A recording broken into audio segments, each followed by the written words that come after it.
La Grande-Bretagne produisait plus de 50% du fer, du charbon et des textiles mondiaux.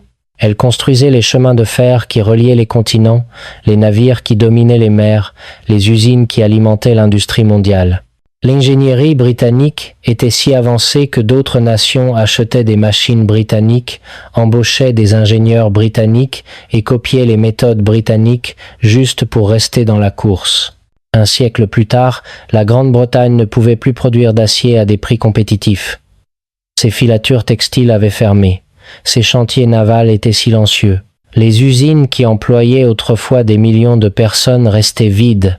Et la Grande-Bretagne, la nation qui avait inventé la révolution industrielle, devint importatrice de produits manufacturés d'Allemagne, d'Amérique et du Japon. En 100 ans, de la production de la moitié des biens manufacturés mondiaux à l'achat de tout auprès d'anciens imitateurs, l'atelier du monde devint une coquille post-industrielle dépendante de la finance et des services. Et ils ne se sont jamais remis, pas même après des décennies, parce qu'une fois que vous perdez la fabrication, vous ne la récupérez jamais. Actuellement, les États-Unis suivent exactement la même chronologie que la Grande-Bretagne. Nous sommes 170 ans derrière eux sur le même chemin. Fermeture d'usines, perte de parts de marché, importation de concurrents que nous dominions autrefois. Et nous en sommes à la 4e étape du même schéma en 5 phases qui a détruit à jamais la base industrielle britannique. Et la Grande-Bretagne n'était pas seule. Détroit était la ville la plus riche d'Amérique, la capitale automobile du monde. Quelques décennies plus tard, Détroit était en faillite. Avant d'examiner le schéma, vous devez comprendre ce que la fabrication représente réellement pour la puissance d'une nation. Pas en termes économiques abstraits. En réalité pratique, la fabrication ne consiste pas seulement à fabriquer des choses. Il s'agit de capacité technologique, il s'agit de résilience de la chaîne d'approvisionnement, il s'agit de sécurité nationale, il s'agit d'emplois de classe moyenne qui soutiennent les familles et les communautés. Quand vous fabriquez des choses, vous employez des ingénieurs qui innovent. Vous formez des travailleurs qui développent des compétences. Vous construisez des chaînes d'approvisionnement qui créent des écosystèmes entiers d'industries de soutien.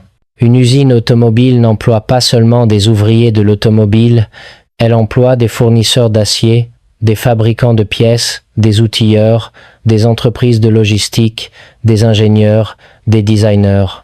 Un emploi d'usine soutient 5 autres emplois dans la communauté. Quand la fabrication prospère, la classe moyenne prospère parce que les emplois d'usine paient bien. Vous n'avez pas besoin d'un diplôme universitaire. Vous n'avez pas besoin de vous endetter. Vous apprenez sur le tas. Vous gagnez un bon salaire. Vous achetez une maison. Vous élevez une famille. Vous construisez de la richesse. C'était le rêve américain, construit dans les usines. Mais quand la fabrication meurt, tout cela meurt avec elle. Les emplois disparaissent, les compétences sont perdues, les chaînes d'approvisionnement se déplacent à l'étranger et vous ne pouvez pas les récupérer. Parce qu'une fois que vous perdez la capacité de fabrication, une fois que les usines ferment et que les travailleurs prennent leur retraite et que les connaissances disparaissent, la reconstruction prend des décennies, si elle est même possible. Et dans tous les cas, chaque fois qu'une nation perd sa base manufacturière, elle ne récupère jamais. Elle devient dépendante d'autres nations pour fabriquer ses biens, d'autres nations pour sa technologie, d'autres nations pour sa sécurité. La fabrication, c'est le pouvoir, et la perdre, c'est un suicide national. Examinons comment cela s'est produit 3 fois auparavant et pourquoi cela se reproduit. Retournons en Grande-Bretagne. L'histoire complète de la façon dont l'atelier du monde est devenu un cimetière industriel. La Grande-Bretagne était l'atelier incontesté du monde. La révolution industrielle y avait commencé et elle dominait la fabrication mondiale. Elle produisait plus de 50% du fer mondial, plus de 50% du charbon mondial, plus de 40% des produits manufacturés mondiaux. Les textiles britanniques habillaient le monde. L'acier britannique construisait des chemins de fer à travers les continents. Les navires britanniques transportaient le commerce mondial. Les usines britanniques étaient les plus avancées de la planète. C'est la première étape. Domination manufacturière, avance technologique, production inégalée. La Grande-Bretagne avait tous les avantages. Ils ont inventé la machine à vapeur, le métier à tisser mécanique, le procédé Bessemer pour l'acier, les chemins de fer, le télégraphe, toutes des innovations britanniques. Ils avaient des gisements de charbon et de minerais de fer. Ils avaient accès aux marchés mondiaux grâce à leur empire. Ils avaient des capitaux à investir. Et ils avaient les travailleurs qualifiés qui savaient comment fabriquer les choses. La Grande-Bretagne était si dominante qu'elle pratiquait le libre-échange parce que personne ne pouvait rivaliser avec elle.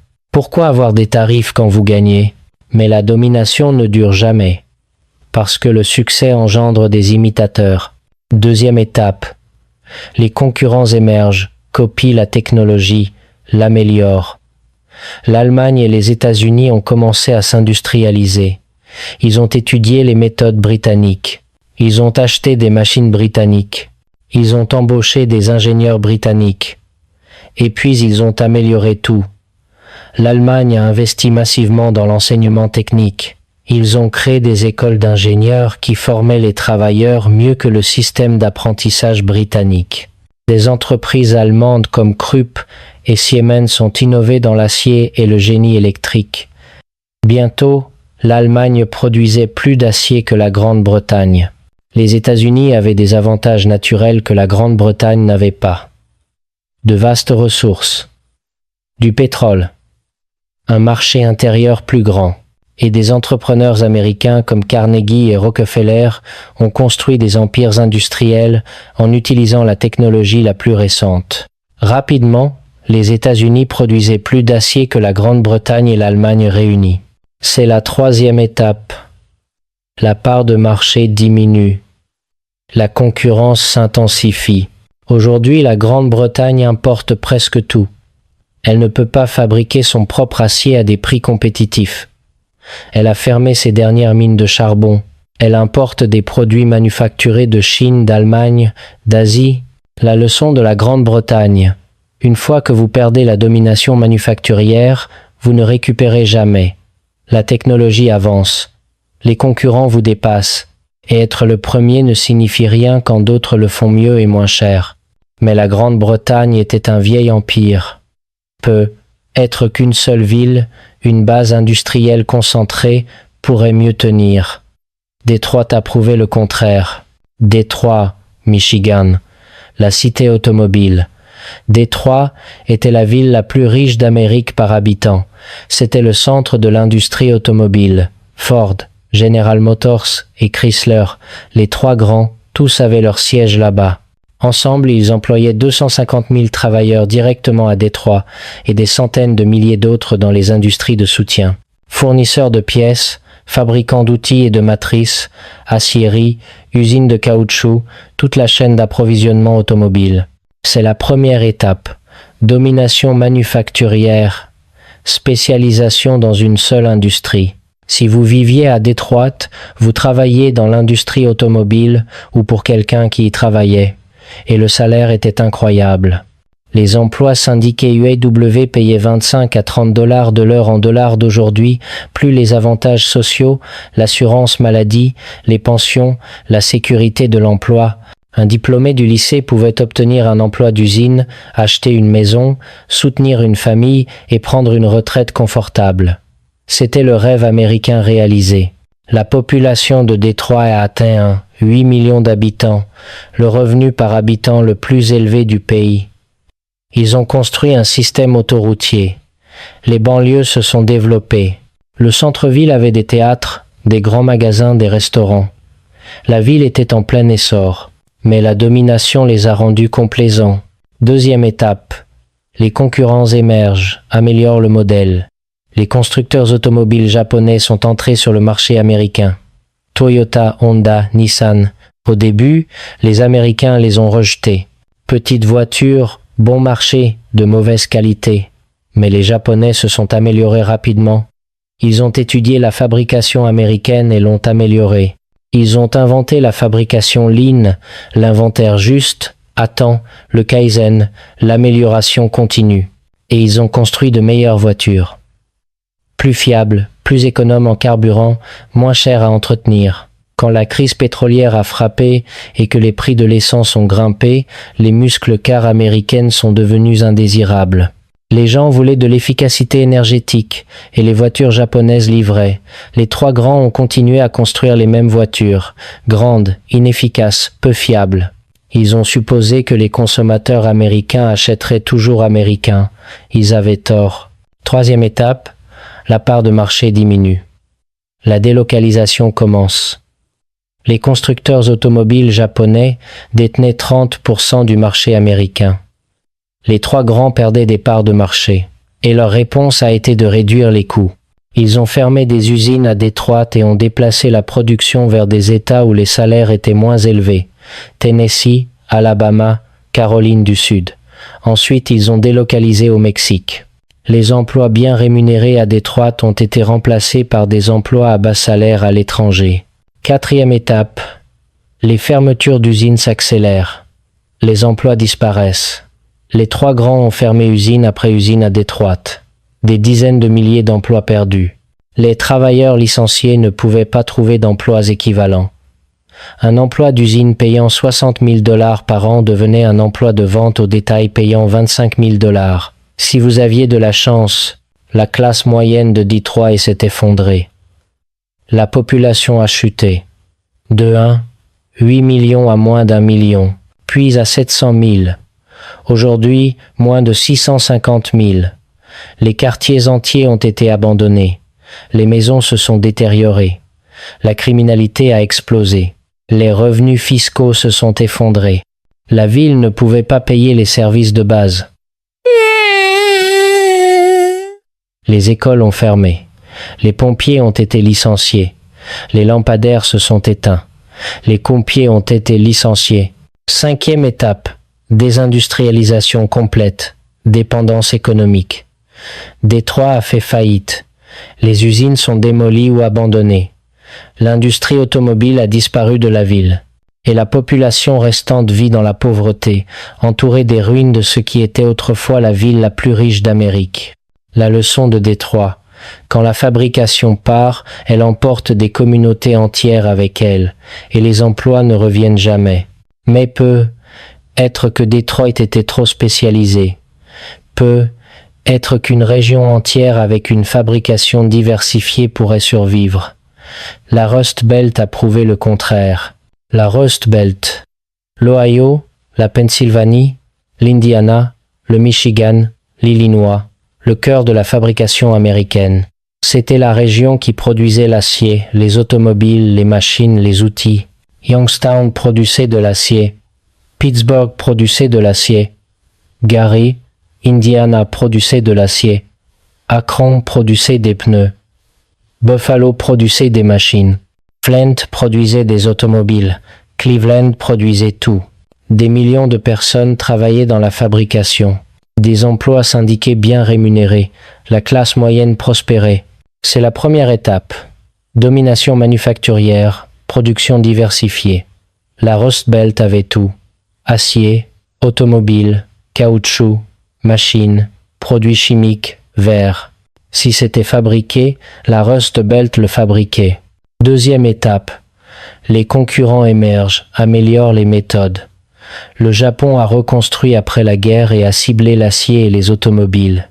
Ils ont copié les méthodes américaines et les ont améliorées. La Corée du Sud a fait de même. Puis la Chine. Tous ont construit des aciéries modernes avec les dernières technologies. Tous avaient des coûts de main-d'œuvre inférieurs. Et tous ont ciblé les marchés américains. Troisième étape, la part de marché diminue. La délocalisation commence. Les aciéries de la Rust Belt ont commencé à perdre des parts de marché face aux importations japonaises et coréennes. L'acier étranger était moins cher. Les entreprises américaines ont commencé à fermer des usines vieillissantes et inefficaces. Youngstown a fermé ses aciéries. Pittsburgh a fermé ses aciéries. Des dizaines de milliers d'emplois perdus. L'industrie sidérurgique américaine s'est effondrée. Des centaines d'aciéries fermées. Des centaines de milliers d'emplois dans la sidérurgie effacés. Et ce n'était pas seulement l'acier. La fabrication dans toute la Rust Belt s'est effondrée. Les textiles ont déménagé en Chine. L'électronique en Asie.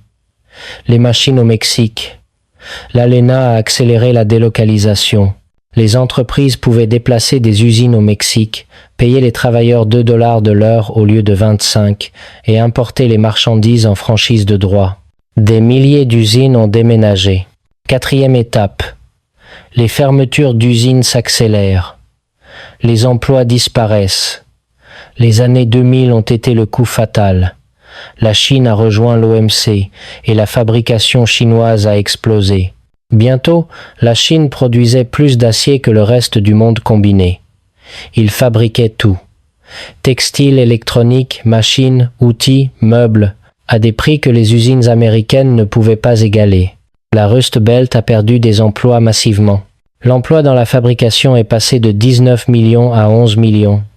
8 millions d'emplois disparus. Et ceux-ci n'ont pas été remplacés par des emplois équivalents. Un ouvrier d'usine gagnant 60 000 dollars par an perd son emploi. Il finit dans la vente au détail à 25 000 dollars. S'il a de la chance. Les villes sont mortes. Youngstown est passé de 170 000 personnes à 60 000. Les aciéries démolies ou abandonnées. Gary, Indiana est passé de 175 000 à 69 000. Des quartiers entiers abandonnés. Flint, Michigan. L'industrie automobile s'est effondrée. La population a chuté de 50%. Akron, l'industrie du caoutchouc disparue. Buffalo, la fabrication disparue. Ces villes sont devenues des symboles de mort industrielle. Chômage élevé, pauvreté, épidémie de drogue. Les opioïdes ont frappé la Rust Belt le plus durement parce que les gens sans espoir, sans emploi, sans avenir se sont tournés vers la drogue. Les usines qui employaient des milliers de personnes sont devenues des ruines vides ou ont été entièrement démolies, ne laissant que des terrains vides. 5e étape, désindustrialisation complète, dépendance économique. La leçon de la Rust Belt. Quand la fabrication part, elle emporte des communautés entières avec elle. Et les emplois ne reviennent jamais. 3 exemples. La Grande-Bretagne, Détroit, la Rust Belt. Tous suivent le même schéma en 5 étapes. Et maintenant, les États-Unis entiers le suivent aussi. Fans-Lambros, décomposons le schéma parce qu'il est identique à chaque fois. Première étape, domination manufacturière, avance technologique, la Grande-Bretagne, Détroit, la Rust Belt, l'Amérique dans son ensemble. Dans chaque cas, ils étaient les meilleurs, les plus efficaces, les plus avancés, les plus productifs. Et ce succès les a rendus complaisants. Deuxième étape, les concurrents émergent, copient la technologie et l'améliorent. L'Allemagne et l'Amérique ont copié la Grande-Bretagne. Le Japon a copié Détroit. La Chine a copié la Rust Belt. Chaque fois, les concurrents ont étudié le leader, ont pris ce qui fonctionnait, l'ont amélioré et ont ajouté des coûts de main-d'œuvre inférieurs. Et le leader les a rejetés. Ils ne peuvent pas égaler notre qualité. Ils ne rattraperont jamais. Faux à chaque fois. Troisième étape. La part de marché diminue. La délocalisation commence. La Grande-Bretagne a perdu des parts de marché face à l'Allemagne et à l'Amérique. Détroit a perdu des parts de marché face au Japon. La Rust Belt a perdu des parts de marché face à la Chine. Et la réponse, au lieu d'innover, réduire les coûts. Au lieu d'investir, déplacer la production vers des endroits moins chers. Cela accélère le déclin. Quatrième étape, les fermetures d'usines s'accélèrent. Les emplois disparaissent. La Grande-Bretagne dans les années 1930 et 1950. Détroit dans les années 2000. La Rust Belt, de 2000 à 2020. Quand les usines ferment, elles ne rouvrent pas. Les travailleurs n'obtiennent pas d'emploi équivalent. Les communautés s'effondrent. Et l'Amérique dans son ensemble, nous sommes là maintenant. Depuis 2000, l'Amérique a perdu 5 millions d'emplois manufacturiers. Des usines ont fermé dans tout le pays. Nous importons maintenant 800 milliards de dollars de plus que nous n'exportons. 5e étape, désindustrialisation complète, dépendance économique. La Grande-Bretagne a atteint ce stade. Ils importent presque tout. Détroit a atteint ce stade. L'industrie automobile a disparu de la ville. La Rust Belt a atteint ce stade. L'acier est fabriqué en Chine. Les marchandises sont fabriquées en Asie. Et les États-Unis? Nous entrons dans la 5e étape maintenant. Regardons où se trouve l'Amérique. Nous sommes dans la 4e étape, entrant dans la 5e étape. La fabrication en pourcentage du PIB est passée de 28% à 11% aujourd'hui. L'emploi dans la fabrication est passé de 19 millions à 13 millions aujourd'hui.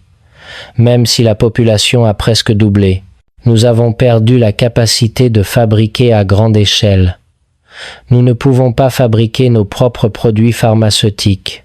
80% des ingrédients actifs des médicaments américains sont fabriqués en Chine ou en Inde. Pendant le Covid, nous ne pouvions pas fabriquer de masques, de respirateurs ou d'EPI, nous avons dû importer de Chine. Nous ne pouvons pas fabriquer notre propre électronique. Les iPhones sont conçus en Californie, mais chaque composant est fabriqué en Asie. Nous n'avons pas les chaînes d'approvisionnement ni les travailleurs pour les fabriquer ici. Nous ne pouvons pas fabriquer notre propre acier. Nous importons plus d'acier que nous n'en fabriquons. La Chine produit 1 milliard de tonnes par an.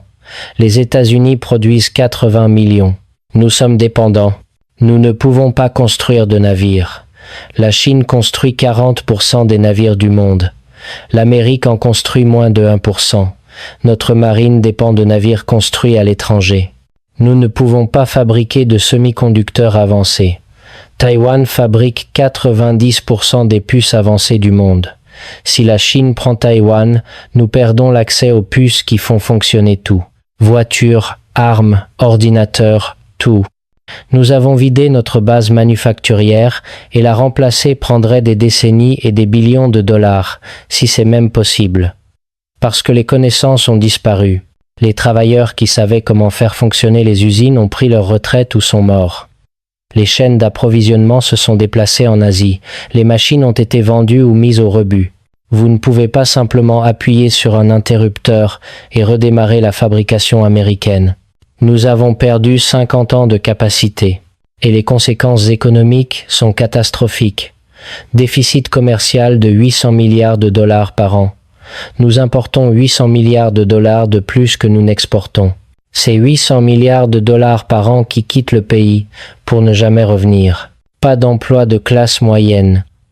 Les emplois manufacturiers payaient 60 000, 80 000 dollars avec des avantages. Les emplois de service paient 30 000, 40 000 dollars sans avantage. La classe moyenne a été détruite. Dépendance économique envers la Chine. La Chine peut nous couper des produits pharmaceutiques, de l'électronique, des produits manufacturés. Ils ont un effet de levier sur nous. Nous n'avons aucun effet de levier sur eux. Vulnérabilité de la sécurité nationale. Si la guerre arrive avec la Chine, nous ne pouvons pas fabriquer les armes dont nous avons besoin. Nous n'avons pas la capacité industrielle. La Chine l'a. L'étape 5 est une désindustrialisation complète, et nous y sommes presque. 5 ans de plus au rythme actuel, et la fabrication américaine sera fonctionnellement morte. Nous serons une économie de services. Finance, technologie, divertissement. Mais nous ne fabriquerons rien, et les économies de services ne soutiennent pas les superpuissances. La fabrication le fait. La Grande-Bretagne l'a appris. Ils sont passés de superpuissance à nation secondaire quand ils ont perdu la fabrication. L'Amérique la prend maintenant. 3 puissances manufacturières. La Grande-Bretagne, Detroit, la Rust Belt. Toutes ont suivi le schéma en 5 étapes de la mort industrielle. Toutes pensaient qu'elles étaient trop dominantes pour échouer. Toutes ont rejeté leurs concurrents. Toutes ont choisi les profits à court terme plutôt que la capacité à long terme. Et toutes ont tout perdu. Les usines ont fermé, les emplois ont disparu, les communautés sont mortes, et aucune d'entre elles ne s'est jamais remise. L'Amérique est dans la 4e étape, à une étape de la désindustrialisation complète, à une étape de la dépendance économique totale envers la Chine, à une étape de la perte de la base industrielle qui a fait de nous une superpuissance. Et voici la vérité la plus cruelle. Une fois que vous perdez la fabrication, vous ne la récupérez jamais. La Grande-Bretagne n'a pas reconstruit sa base industrielle en 75 ans. Détroit ne s'est pas remise en 50 ans. La Rust Belt est encore en train de mourir 40 ans plus tard. Le schéma dit qu'une fois l'étape 5 terminée, c'est permanent. 3 avertissements, 3 effondrements identiques, 3 exemples de ce qui se passe quand les nations arrêtent de fabriquer des choses. Et l'Amérique suit exactement le même chemin. La seule question est le timing. Combien de temps jusqu'à ce que l'étape 5 soit terminée? Peu. Être 5 ans. Peu. Être que c'est déjà arrivé et nous ne l'avons tout simplement pas encore admis. Mais les chiffres disent que nous sommes à une étape du déclin permanent. Si cela vous a ouvert les yeux sur ce que nous avons perdu et où nous nous dirigeons, abonnez-vous, parce que quand l'étape 5 sera terminée, quand l'Amérique ne pourra plus rien fabriquer, vous voudrez comprendre comment nous en sommes arrivés là et pourquoi nous ne l'avons jamais vu venir. Les réponses ne se cachent pas dans l'avenir. Elles sont écrites dans la rouille et les ruines de la Grande-Bretagne, de Detroit et de la Rust Belt. Et je vous montrerai où regarder.